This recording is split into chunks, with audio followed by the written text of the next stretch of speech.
জাভেদ আহমেদ আপনি লিখেছেন, বিদেশি বিড়ালের বাচ্চা পালনের জন্য ক্রয় বিক্রয় করা যায় আছে কিনা? হাদিসে বিড়াল বিক্রি এবং কেনা বেচা করা এর ব্যাপারে নিষেধাজ্ঞা আছে, তবে সেই নিষেধাজ্ঞাটাকে কোনো ফকিহ বা কোনো ইমামই হারাম পর্যায়ে বলেন, সেটাকে মাকরু পর্যায়ে বলেছেন। অবশ্য অনেক ইমামগণ বলেছেন যে, অনেক হাদিস বিশারদগণ, হাদিস বেত্তাগণ, হাদিস ব্যাখ্যাতাগণ বলেছেন যে নবী সাল্লাল্লাহু আলাইহি ওয়াসাল্লাম যে বিড়াল কেনাবেচা করতে নিষেধ করেছেন, এর কারণ হলো যে বিড়ালের মতো একটা সাধারণ জিনিস, এখানে কোনো মানুষের শ্রম মেধা অর্থ কিছু ব্যয় হয় না, এটা আবার কেনাবেচা কেন করতে হবে? এটা যদি কারোর অতিরিক্ত থাকে কাউকে দিয়ে দিবে, এই তুচ্ছ জিনিস কেনাবেচা করাটাকে তিনি অপছন্দ করেছেন। জাস্ট বিষয়টা এই পর্যায়ে, এর বেশি কিছু নয়।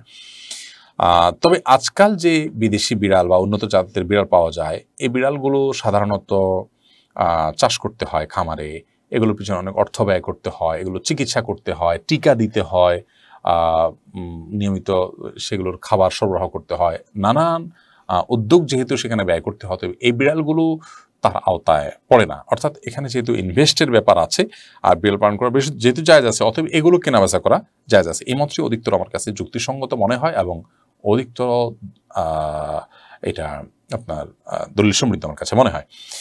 যদিও কোনো ওলামা ইকরাম ঢালাওভাবে হাদিস যেহেতু নিষেধাজ্ঞা আছে, সেজন্য সব ধরনের বিড়াল কেনাবেচাকে মাকরুহ বলেছেন, কিন্তু আবারও বলছি এটা কি হারাম কোনো প্রসিদ্ধ আলেম বা ইমাম বলেননি। বিদায় বিদেশি বিড়াল কেনাবেচা করলে আপনার এর কারণে বড় কোনো গুনাহ হবে ব্যাপারটা সেরকম নয়। এমনি রাফি আপনি লিখেছেন, সমকামিতার গুনাহ থেকে কিভাবে ক্ষমা পাবো? সমস্ত গুনাহ থেকে ক্ষমা পাওয়ার একমাত্র উপায় হলো তওবা করা, যদি সেটা বান্দার হক সংশ্লিষ্ট না হয়। বান্দার হক সংশ্লিষ্ট হলে সেটাও তওবা, কিন্তু সেটা তওবাটা নিজে মুখে বা অন্তর থেকে করলেই হবে না, বরং তার হকটা পরিশোধ করতে হবে বা তার কাছ থেকে মাপ চেয়ে নিতে হবে।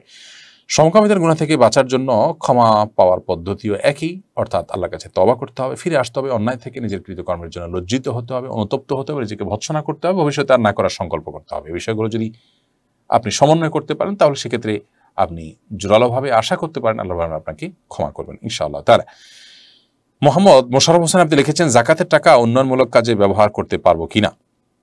যাকাতের টাকা সামাজিক উন্নয়নমূলক কাজে ব্যবহার করার কোনো সুযোগ নেই, তবে ব্যক্তির উন্নয়নমূলক কাজে ব্যবহার করার সুযোগ আছে যদি তিনি গরিব অভাবী জাকাতের হকদার হন। সব গরিব অভাবী জাকাতের হকদার নন।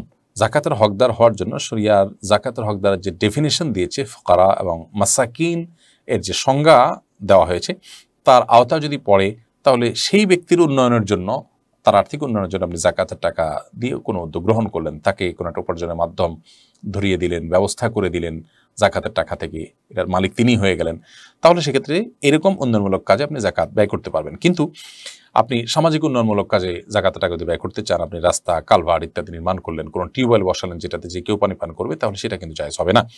কোনো গরিব মানুষকে টিউবওয়েল করে দিলেন, এটা একান্ত তার, তাহলে সেক্ষেত্রে সেটা জায়েজ হতে পারে। আতিকুর রহমান আপনি লিখেছেন, আমি প্রেম করে বিয়ে করেছি, আমার বিয়েতে কাজী আর একজন মাত্র সাক্ষী ছিল, বাবা মাকে উপস্থিত ছিলেন না, আমার বিয়ে হয়েছে কিনা? এক সাক্ষীতে কি বিয়ে শুদ্ধ হয়? আপনার বিয়েতে যদি কাজী এবং আরও একজন সাক্ষী সাথে ছিলেন, অতএব দুজন সাক্ষী ছিলেন এখানে, কাজী নিজে একজন সাক্ষী আর আরেকজন ছিলেন, তাহলে দুজন মানুষ উপস্থিতি বিয়ে হয়েছে, তারা দুজনের সাক্ষী হিসাবে যথেষ্ট। আপনি সাক্ষীর প্রশ্ন যদি করেন, তাহলে এখানে সাক্ষীর যে সংখ্যা শরীয়ত ঠিক করে দিয়েছে বিয়ের জন্য দুজন পুরুষ সাক্ষী, সেটা এখানে পাওয়া গেছে, অতএব ইনশাআল্লাহ আপনার বিয়েটা বিশুদ্ধ। তবে সন্দেহাতীতভাবে বিবাহ বহির্ভূত সম্পর্ক করে বিয়ে যে করেছেন, সেটা নিন্দনীয়, সেটার জন্য আল্লাহর কাছে আপনার ইস্তেগফার করা উচিত, গুনাহ জন্য তওবা করা উচিত, এবং বাবা মা ছাড়া, অভিভাবকদেরকে ছাড়া বিয়ে করেছেন, সেটা আরেকটি অন্যায় কাজ আপনি করেছেন। কারণ আল্লাহ রাব্বুল আলামিন কোরআনে কারিমে অভিভাবকদের নির্দেশ করেছেন, ওয়া আনকিহুল আয়ামা মিনকুম ওয়াস-সালিহিনা মিন ইবাদিকুম ওয়া ইমাইকুম, আল্লাহ অভিভাবকদের নির্দেশ করেছেন যে তোমরা তোমাদের অধীনস্থদেরকে বিয়ে দাও। তার মানে বিয়েটা অভিভাবকদের মাধ্যমে হওয়াটাই হলো কোরআনের নির্দেশ, সেটা আপনি লঙ্ঘন করেছেন। এতে যদিও আপনার বিয়ে হয়ে গেছে, বাট কাজটা আপনি ভালো করেন, সেজন্য আপনার বাবা মার কাছে যেমন মাপ চাওয়া উচিত, আল্লাহর কাছেও মাপ চাওয়া উচিত, এবং বিবাহ বহির্ভূত সম্পর্ক করার কারণে আপনার তওবা নসিহা করতে হবে, কারণ সেটি কিন্তু সাধারণ গুনাহ না, কবিরা গুনাহ হয়েছে। তাসফিয়াত তাহরিম সারা আপনি লিখেছেন, বিয়ের প্রোগ্রাম বড় করে না করলে আমাদের আশপাশে মানুষরা কটু কথা বলে, এই জন্য কি বিয়ের অনুষ্ঠান করা যাবে গান বাজনা হারাম কোনো কাজ ছাড়া? বিয়ের অনুষ্ঠান যদি আপনি বড় করেন, তো সেক্ষেত্রে শরীয়তের কোনো সীমানা লঙ্ঘন করা ছাড়া করলে তো গুনাহ হবে না। মানুষ কটু কথা বলে সেজন্য আপনি বড় করবেন, সেটা অবশ্যই প্রশংসনীয় না, কিন্তু আপনি যদি করতে চান শরীয়ত সেটাকে নিষেধ করে না। কিন্তু বড় করার সংজ্ঞাটা কি? বড় করার সংজ্ঞা যদি হয় সেখানে অর্থের অপচয় হবে, প্রয়োজন ছাড়া আপনি খরচ করবেন, তো সেটা তো অবশ্যই আল্লাহর কাছে জবাবদিহিতার সামনে আপনাকে দাঁড় করাবে।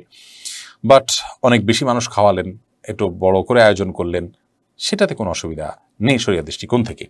যদি কোনো হারাম, গান, বাদ্য, বেপর্দা, নারী পুরুষের মিশ্রণ, অন্যান্য যে গুনাহগুলো সাধারণত বিয়ে শাদীতে হয়ে থাকে সেগুলো যদি না হয় কোনো অসুবিধা নেই।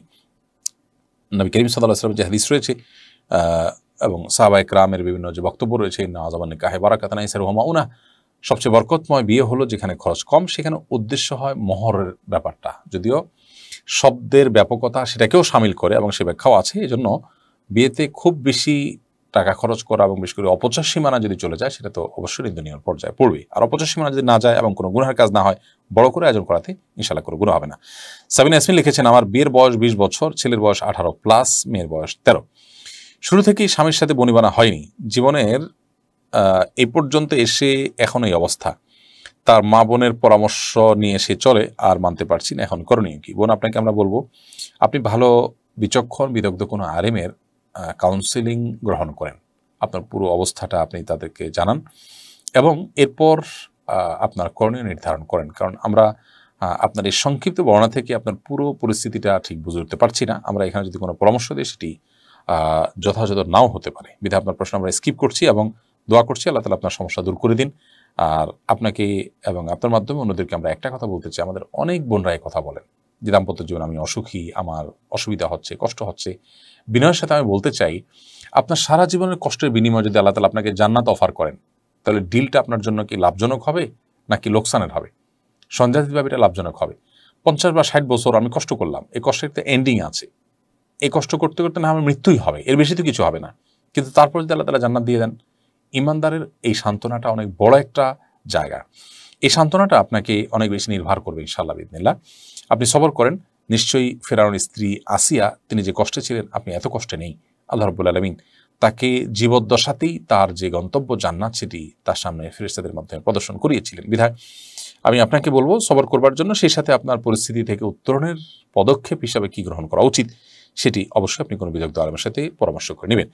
সোনিয়া আক্তার বোন, আপনি লিখেছেন দুলাভাইয়ের সাথে মুখ খুলে দেখা করা যাবে কিনা? অবশ্যই দেওয়া যাবে না। আলহামদুলিল্লাহ মওত নবী সাল্লাল্লাহু আলাইহি ওয়াসাল্লাম বলেছেন, দেবর এবং শ্যালিকা এরা মৃত্যুকে যেরকম মানুষ ভয় পায়, এদের থেকে বিপরদিগের ব্যাপারে এরকম ভয় করা উচিত। কারণ এখান থেকে ক্ষতি এবং গুনাহের আশঙ্কা অনেক বেশি থাকে। সেজন্য দুলাভাইয়ের জন্য শ্যালিকার সাথে দেখা দেওয়া নাজায়েজ, হারাম কাজ। একইভাবে শ্যালিকার জন্য দুলাভাইয়ের সাথে দেখা দেওয়া নাজায়েজ এবং হারাম কাজ। একই কথা ভাবির বেলায় প্রযোজ্য। ভাবি দেবর আর দুলাভাই শ্যালিকা এই উভয়টাই আলহামবুর আওতায় পড়ে। বিধায় এগুলো শুধু হারাম নয়, বরং অন্য 10 জনের সাথে বেপরদা করলে যে গুনাহ হবে, এখানে গুনাহটা আরও বেশি হবে। আমরা অনেক সময় মনে করি যে দুলাভাই আমার পরিবারের মানুষ, আমার আত্মীয় মানুষ, বোধহয় তার সাথে দেখা দেওয়া যাবে। এখানে আরও কঠোরভাবে দেখা দেওয়া যাবে না যদি তিনি বালেগ অথবা মুরাহাকা হন, অর্থাৎ বালেগ